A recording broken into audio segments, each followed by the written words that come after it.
On New Year's Day, Dave's neighbor, Jim Schofield, called his mom in Nova Scotia. Conversation was brief. Jim's mother gets anxious when she's speaking long distance. She's old enough to believe that long distance is a shameful waste of money. As usual, they talk just long enough for Irene to give Jim an update on her sciatica and a report on the price of bananas at the Lawrencetown grocery store. And as usual, pretty soon after that, it was time to say goodbye, and Jim and Irene slipped into the same exchange that they have had every New Year since Jim was in his 20s. "Happy New Year," said Jim. "It'll only be happy for me," said Jim's mom, "if you find yourself a wife and settle down." Now, Jim is what people used to call a confirmed bachelor. It's a designation and a life with which Jim is entirely comfortable. He's had girlfriends over the years and various relationships, but he's never met anyone who could convince him that he would be any good at marriage. Marriage, Jim suspects, is something that is not in his genes. Jim grew up as an only child, the only child of a single mom.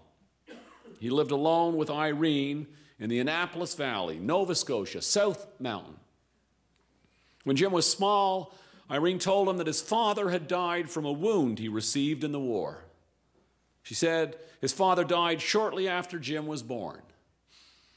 Discretion was not a skill possessed by many of Jim's extended family. Jim learned the truth from his uncle. Learned it after one too many glasses of punch at a Thanksgiving dinner. It was the Thanksgiving that Jim turned 9. One night, when Jim was only a few months old, his father had apparently sat up in bed and announced, matter-of-factly, that marriage wasn't at all what he had imagined it to be.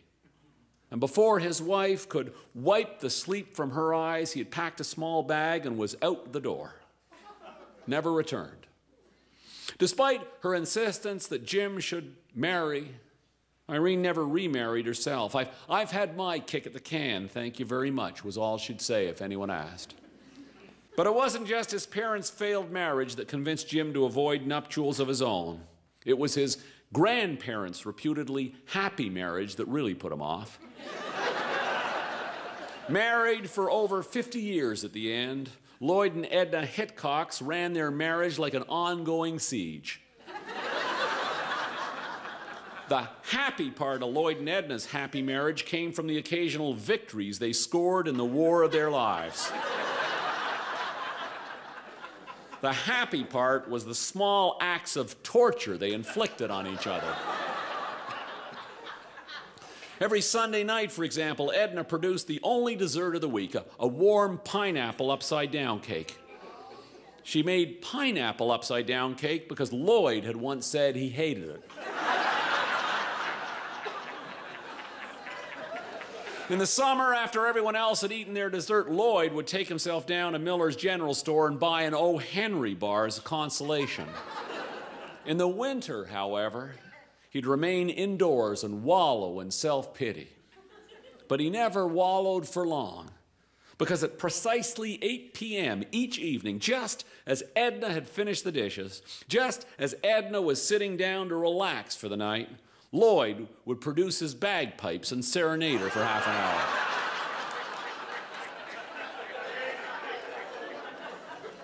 Serenade was not a word that Edna would have used to describe it. Edna said the sound of Lloyd playing his bagpipes each evening was like having fingernails drawn down a blackboard. Down the blackboard of her brain. As Jim grew older, he grew to admire his grandparents' combative creativity. But he knew that he didn't have the fortitude to engage in that kind of marital bliss. So Jim is content, quite happy, in fact, to find himself on the far side of 50 and living alone. Well, that's not entirely true, because Jim doesn't live alone. He lives with Molly. Molly is Jim's 20-year-old ginger tabby cat. Now, most people who meet Jim wouldn't peg him as a cat man, and he isn't. In fact, Jim never had any intention of having any pets at all. And then one afternoon, he went out to the garage to find his stepladder, and it was while he was rummaging around back there that he heard a pathetic mew from the back alley. And when he went out to investigate, there was Molly. Tiny, dirty, thin and sad, perched tentatively on top of a garbage can. When she saw Jim, she began to mew with such intensity that Jim did something completely out of character. He went to the kitten and he picked her up. He took her inside and he gave her some canned tuna and a bowl of water. After a few phone calls and visits to the neighbors, Jim printed up some handbills and he tacked them up on telephone poles and at local businesses around the neighborhood. He called the Humane Society. No one came forward to claim Molly. In the end, Jim figured it was for the best. In the short while that they had been together, Molly had made herself thoroughly at home. And despite her forwardness in the alley, she turned out to be more or less self-sufficient. She expected her food dish to be full and her litter box to be empty. But other than that, she seemed to expect nothing from Jim. When she was feeling particularly friendly, she might sit next to him on the couch and allow herself to be petted. And sometimes, especially if the house was cold, she'd sleep at the foot of Jim's bed. But most of the time, she ignored him, or at least gave the impression that she was just tolerating his presence in her house. That was 20 years ago. It's been 20 years since Molly showed up in Jim's life. So it shouldn't have been such a surprise to Jim when, at their last checkup, just before Christmas, the vet announced that Molly was failing. Her thyroid, said the vet, it's underactive. She'll need medication every day. And then he added, her kidney function's down too, but there's nothing we can do about that except keep an eye on her. Jim came home from the vet with a bottle of pills and a sense of foreboding. He set the little cage down that he used to carry her to the vet. He set it down on the kitchen floor and he opened the door, and Molly stayed put. Jim got down on his hands and knees and he peered into the carrier. Molly was lying at the back of the dark box. "Why didn't you tell me you were sick?" he said. He stuck a little butter on the end of his finger and he wiggled it in the front of the door of the cage. And Molly stood up uncertainly and she licked up the butter. And when she finished, they both curled up on the sofa and had a nap. Jim gave Molly her first pill that evening. It was a battle of heroic proportions. The only instructions the vet had given Jim were to put the pill at the back of the cat's tongue. You try that sometime. Vet didn't mention how you're supposed to get yourself near the tongue of an angry cat. By the time Jim managed to get the pill into Molly, his hands were covered in tiny bite marks. He looked like somebody had been trying to staple him to something. The 2 pills a day, Jim figured he'd be shredded by the weekend. By the 3rd day, however, Jim had figured out how to get the tiny pill thoroughly engulfed in a glob of butter right down Molly's throat. And I don't care what it does to your cholesterol levels, Jim told her. By the 5th day, his shirt sleeves were stained with butter and his arms with scratches. And an ugly thought occurred to Jim. He had booked a flight home to visit his mother. He was supposed to be leaving in less than a week. Now, usually when he's away, Jim gets Dave's kids, Stephanie or Sam or sometimes Kenny Wong, to come in to take care of his cat. But he didn't feel right asking them to subject themselves to this pill routine. He needed to find somebody who could wrestle a sick cat and get the better of her. He got Gwen's name from the vet. Gwen was a part-time veterinarian assistant who did cat sitting on the side. She's great with all animals, but she's passionate about cats, said the receptionist. Gwen arrived at Jim's door a few evenings later. She came to meet Molly and receive her instructions. She didn't look to Jim like the sort of woman who was passionate about anything. She was wearing a tired wool toque and a dull blue parka with appliqué penguins marching around the hem.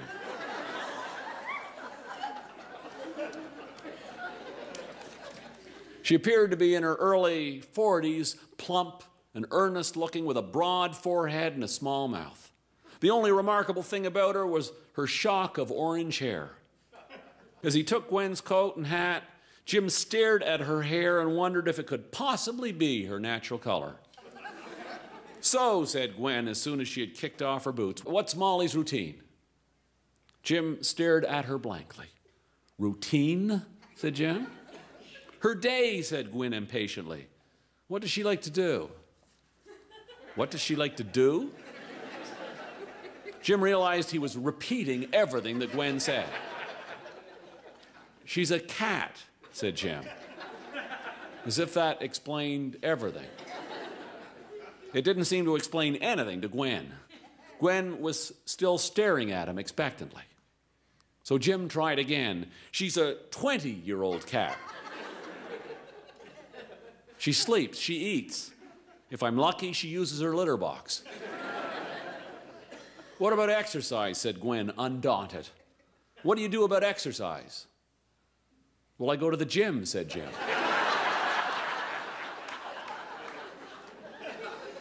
Gwen was glaring at him. "Okay, fine, I used to," said Jim.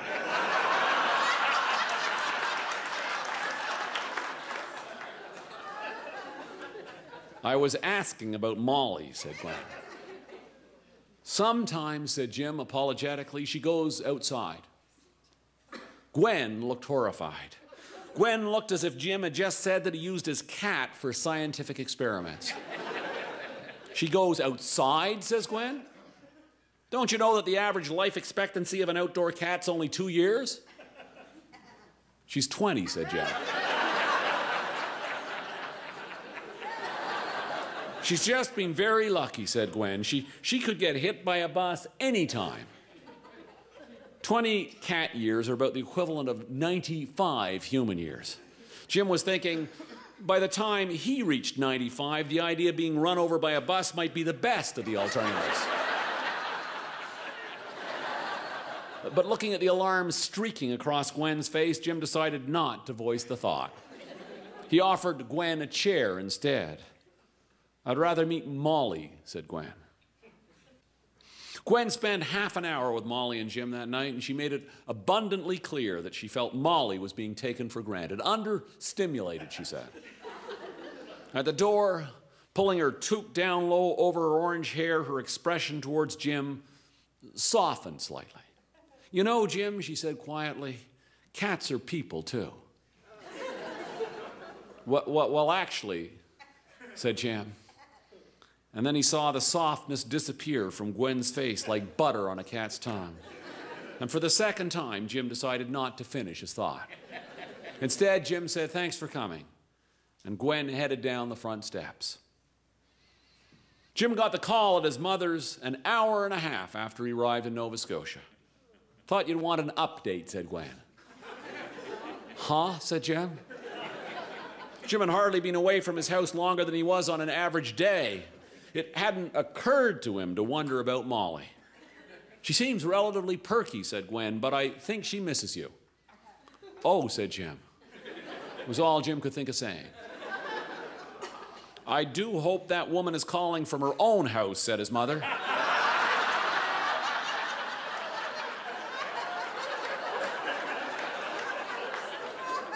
"She's not calling long distance on your phone, is she?"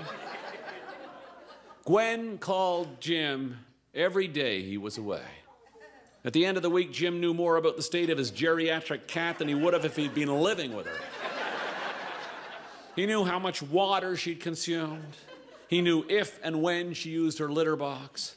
He knew how long she played with her new fur mouse, not long, and how long she'd been sleeping, hours. Jim couldn't believe how Gwen went on.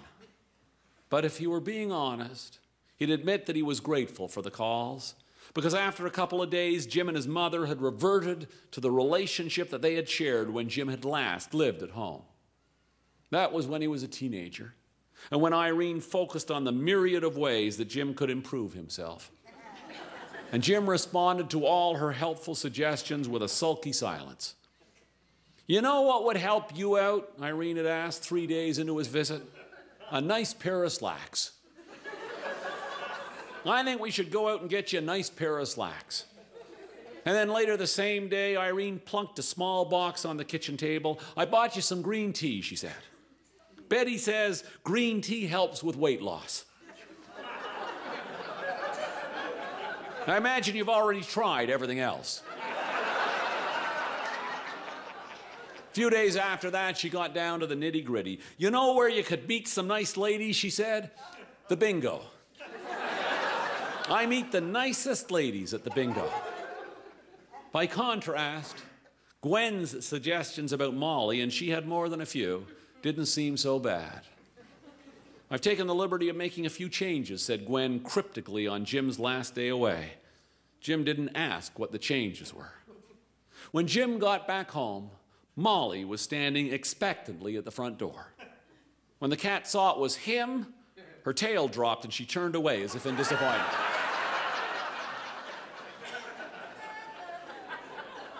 Hey, said Jim, following the cat down the hallway. Wasn't that he was expecting a warm welcome. Usually when he came home, Jim found Molly curled up on the couch. Usually, if she gave him any response at all, she lifted her head with an air of bored indifference.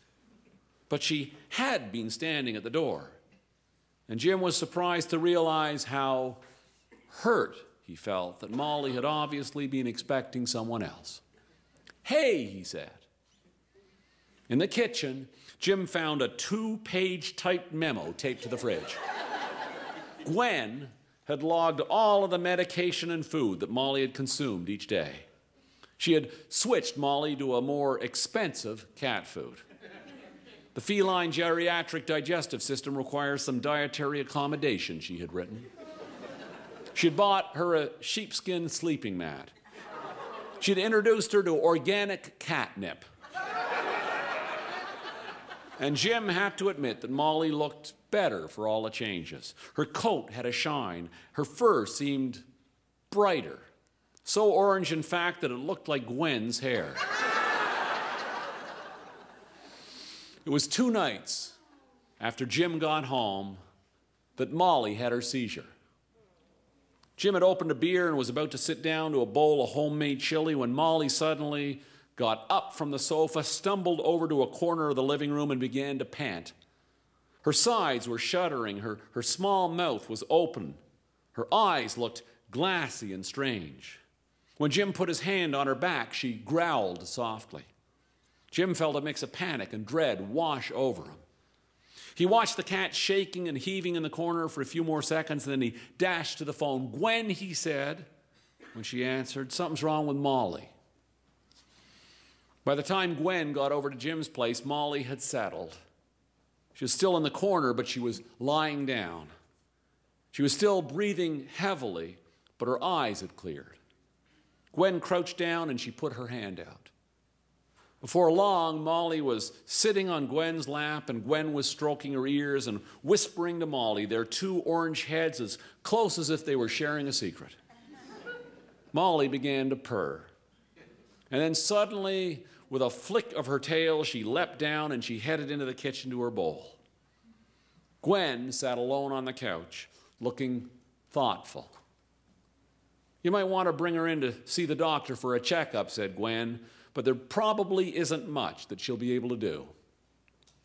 Jim nodded.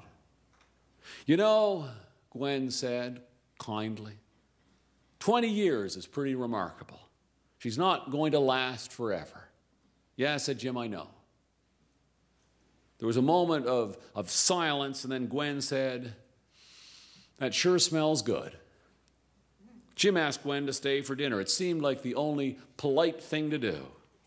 So Gwen and Jim sat at the kitchen table and ate chili together. And after a few mouthfuls, Gwen put her spoon down, and she said, I think what you just did is terrific. What? Said Jim. Spending a week with your mother, Gwen replied. Oh, said Jim, taken back a little bit. Looking after cats, said Gwen, even sick cats, that's easy. Looking after parents, that's hard. They were both quiet for a few minutes then, and then the conversation began again. Gwen told Jim about her divorce, and Jim told Gwen about Brenda. My neighbor Dave's cousin, he explained. She drives a taxi in Cape Breton. She hooked up with a mechanic from Sydney last spring, so that was that. Gwen nodded sympathetically. Yeah, it never would have worked out, Jim added. She hated cats. They both looked at each other then awkwardly, and it dawned on Jim that he didn't know if Gwen had cats. I had 2, said Gwen, but I just have 1 now. How come, said Jim.